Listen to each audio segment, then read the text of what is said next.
Tonight, as America honors its war dead, President Obama completes an overhaul of his national security team.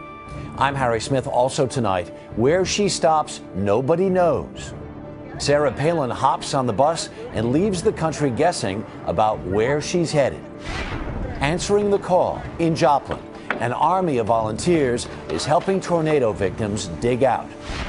And for this veteran, every day is Memorial Day.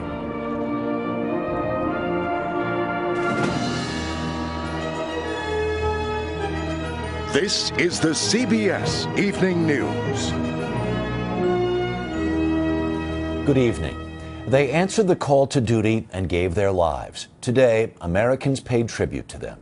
It was an emotional Memorial Day and one marked by change, as President Obama named a new top military officer. A reminder that members of the U.S. Armed Forces are in harm's way on 3 separate fronts. At Arlington National Cemetery, the president laid a wreath before the tomb of the unknowns and addressed military families who waved flags and fans in the sweltering heat. Our nation owes a debt to its fallen heroes that we can never fully repay. But we can honor their sacrifice, and we must. The crowd greeted retiring Chairman of the Joint Chiefs of Staff, Admiral Mike Mullen, with a standing ovation for his 4 decades of service in the military. Earlier in the day, the president had announced the admiral's replacement, Army General Martin Dempsey. With nearly 40 years in uniform, Martin Dempsey is one of our nation's most respected and combat-tested generals. General Dempsey will serve as the principal military advisor to the president and his newly reorganized defense team as they tackle the war in Afghanistan, conflict in Libya, and wind down operations in Iraq. As wind whipped through the so-called Desert of Death in Afghanistan, Marines at Camp Leatherneck paused to remember their fallen friends. And last night, candles in Kabul for the more than 1,500 American servicemen and women who have died in the nearly decade-long war. On the home front, there were celebrations of service and star-spangled parades.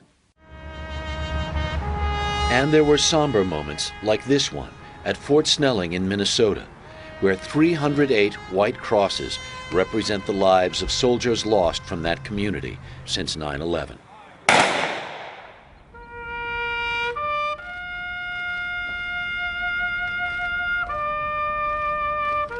And taps played across the land in honor of and in mourning for those who gave their lives to protect the freedoms we hold dear.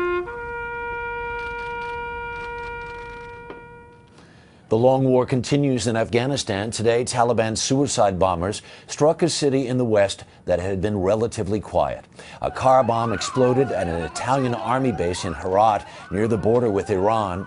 A second bomb tore through a bus stop. 5 people were killed and about 3 dozen wounded, including 5 Italian soldiers.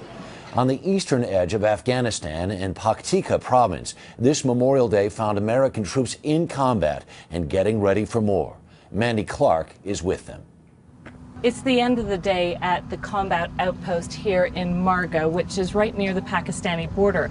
But for the soldiers at Fox Company, this is just an ordinary day in an extraordinary place.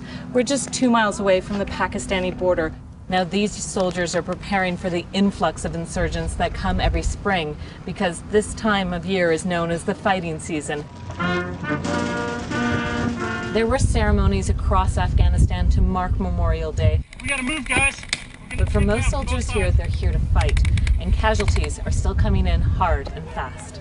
And just this morning, for the 6th day in a row, the base came under attack. One shallow rocket landed just outside the base, another landed inside the base. And whenever they come under attack, they have to defend themselves, and they call in the heavy weapons, the big guns, to repel those attacks. There is always a danger that civilian targets may get caught in the crossfire. This unit of very young men, based in the heart of Afghanistan's tribal area, in a very austere, remote place, really has to find the balance between fighting a war and winning the peace. Mandy Clark, CBS News, Paktika, Afghanistan. In the battle for Libya, new signs that Muammar Gaddafi is losing his grip on power. 5 Libyan army generals turned up in Rome today, saying they and scores of other officers have defected. And in Tripoli, Gaddafi himself appeared on TV for the first time in weeks to welcome a delegation offering him one last chance to escape. Alan Pizzi is there. South African President Jacob Zuma arrived to the eccentric pomp and clamor that is a signature of the regime of Colonel Muammar Gaddafi. His peace mission is seen as a last-ditch effort to find a diplomatic exit for the Libyan dictator. The crowds chanted, "We want Gaddafi," but the man himself was nowhere in sight, and Zuma was whisked away in a convoy surrounded by South African soldiers and police. Hours later, the two men strolled into an ornate hall believed to be part of the much-attacked compound known as Bab al-Aziza. It was the first time that Gaddafi has been seen since May the 11th. That's not least because NATO warplanes have picked up the pace of airstrikes, and British planes are being armed with powerful bunker-busting bombs that prompted NATO's Secretary General to predict that what he called Gaddafi's reign of terror would end soon. To add to Gaddafi's woes, 8 Libyan army officers, including 5 generals, told a press conference in Rome that they were joining the Libyan rebels and that 120 officers and soldiers had defected in recent days. And now it seems the peace mission has fallen flat. Zuma told Libyan and South African television that Gaddafi said he was willing to talk about a ceasefire, but made no mention of meeting the rebels' key demand that he step down. In effect, the same answer that scuttled the last such peace effort. Alan Pizzi, CBS News, Tripoli. To politics now, and the question that is dominating these early days of the 2012 presidential campaign: will Sarah Palin run? So far, she's not tipping her hand. Here's political correspondent Jan Crawford. After stealing the thunder at the annual Rolling Thunder bike rally, Sarah Palin kicked off her One Nation bus tour today with a stop at the National Archives to see the Declaration of Independence. And then it was on to Fort McHenry in Baltimore. And all the way, reporters were chasing behind her with the same question. When are you planning to announce that you're running for president? When I decide if I'm ever going to run for president. And what's going to go into making that decision? It's a continued process of contemplating what it is that we have in front of us as a family and what the field looks like. But as she starts her cross-country trip to historic sites and patriotic events, Palin refused to give reporters her schedule. When they complained they didn't know where she was going next, she suggested in an interview with Fox News that stumping her old adversaries in the press was part of the plan. I don't think I owe anything to the mainstream media. Now, at one stop today, Palin told reporters that she thought any Republican candidate could beat President Obama. But her tour is really stealing the political thunder from some of the other prospective candidates. With Michelle Bachmann in New Hampshire today, Tim Pawlenty that's in Iowa, most of the media focus instead was on Palin and, of course, chasing that tour bus to its next stop. Harry? So, Jan, where exactly is that bus? Well, right now, it's in a hotel parking lot in Gettysburg, Pennsylvania. So we assume that she'll be visiting that historic Civil War battlefield, but we don't really know for sure. What we do know, though, is that this is a big week for the committed candidates in the race. Mitt Romney is going to make his campaign official on Thursday. Michelle Bachmann said today that she will be announcing her plans soon in Iowa. That's the state, of course, where she was born. What do you think this impact, though, is having? All of the attention is going to Sarah Palin over the last several days. What impact do you think it has on the other candidates? Well, right now, Harry, they are getting asked about Palin at every stop, especially Michelle Bachmann. She was asked over and over today in New Hampshire what she thought about Palin. And Bachmann repeatedly said Palin will have no impact on whether she gets in the race or not. At one stop, she said today, look, I like Sarah Palin. She's made important contributions to the country, but she's just not comparing herself to Palin. Bachmann said the person she should be compared to is Barack Obama. And she said she thought she compared very favorably. All right, Jan Crawford in Washington this evening. Thank you very much. The drug violence in Mexico has touched nearly every part of that country, even the schools. On Friday, a teacher in Monterrey got her kindergarten students on the floor and recorded what happened when 5 people were gunned down at a taxi stand right outside the school. She kept the children calm with a song, even as gunshots rang out.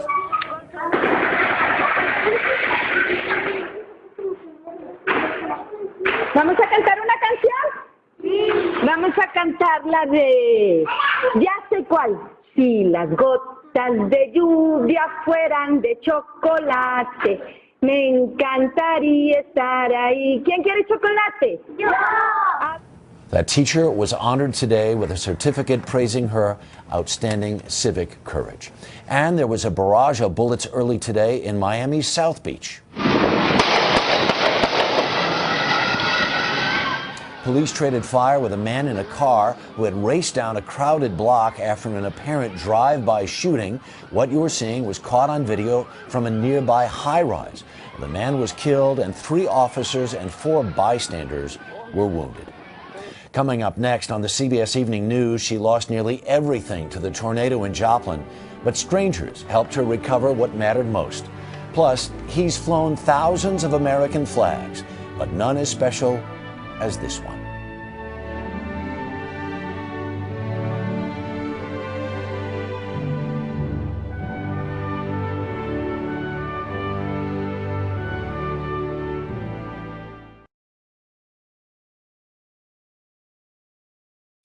It has been a somber Memorial Day weekend in tornado-ravaged Joplin, Missouri. 29 people are still unaccounted for, and today, FEMA said it will consider bringing in trailers for some of the homeless, many of whom are still picking through what's left of their belongings. From Joplin, here's Ben Tracy. All of them, all of my memories are here, all of them. Mary Hazelbaker is 83. No children, no husband. Yeah, he died in 82. And now, not much else. My stuff, just my stuff. She does have Eileen. She drove in from Kansas. Yeah, we're sisters, can't you tell?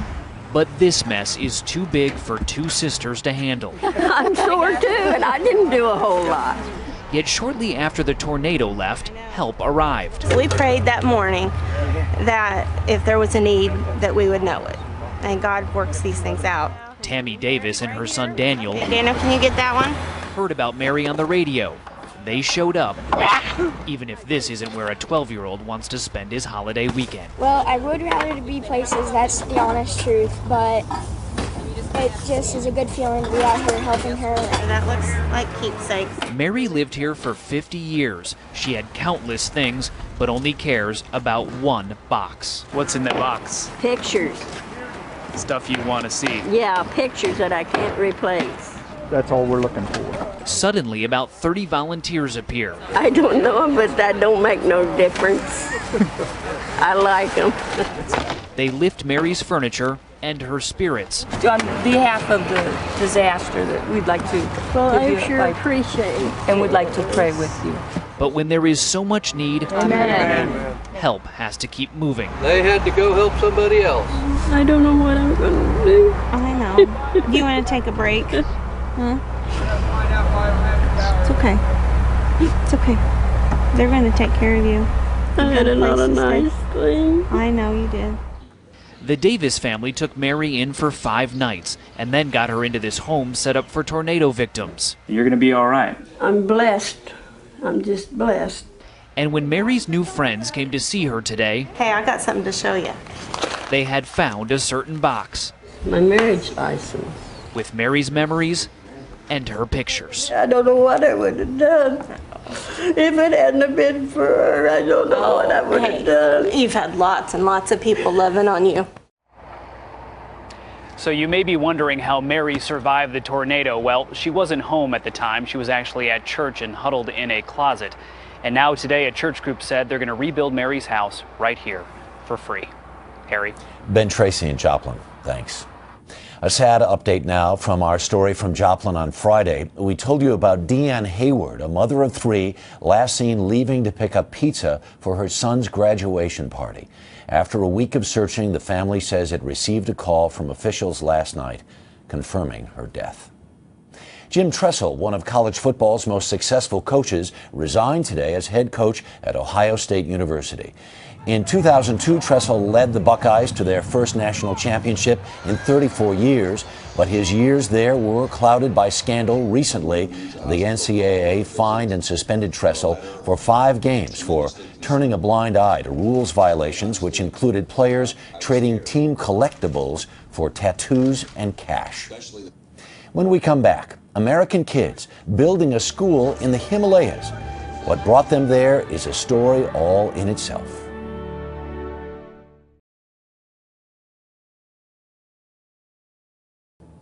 Never underestimate the power of teenagers. When they're motivated, they can do just about anything.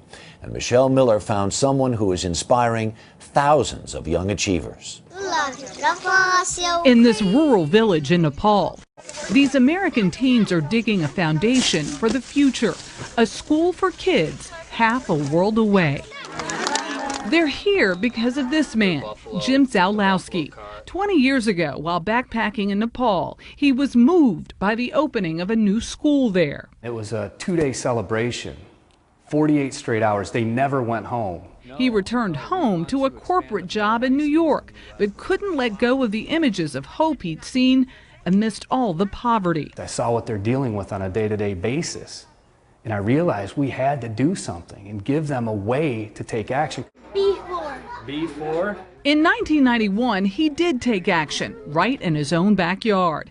He began an after-school program for inner-city kids who wanted to make a difference in their communities. He called it Build On.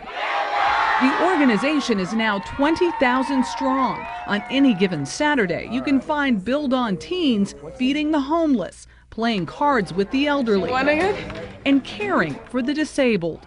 They spend on average 8 hours a month with people in need. It's where you'll find 15-year-old Charisse Prioun. Instead of me on Saturday staying at home, watching television and sleeping, I actually get out of the house, do work. Through more than 700,000 hours of service, Build On Teens have touched the lives of nearly 1.5 million people, putting a brighter face not just on communities here, but around the world. Now I know my ABCs. Several times a year, Jim takes his American Build On teens to help build schools throughout the world. Come on, come on. It made me think that I could do anything if I go for it, not to ever give up.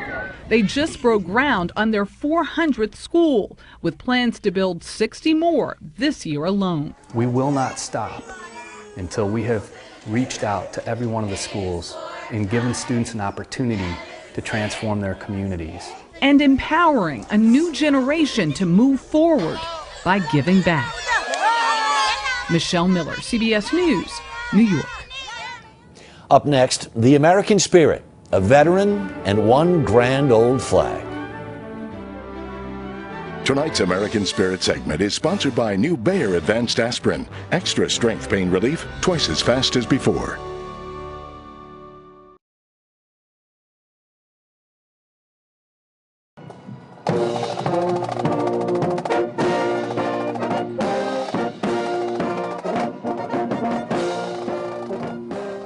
America's fallen heroes should be remembered every day, not just on the final Monday of May.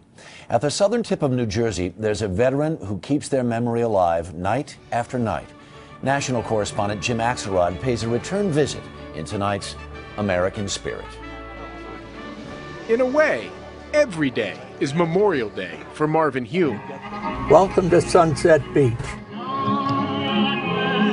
We first met Marvin last summer, a 90-year-old World War II Navy air vet who's been flying a flag that covered the casket of a different veteran each night of every summer for the last 39 years. Every day when I do this service, it's as important to me as the day before. Usually he does it on Sunset Beach in Cape May Point, New Jersey, with the survivors of the veteran being honored that night looking on. Oh, when that goes up, it's beautiful. But this year, Marvin Hume has a much larger venue for a much larger flag.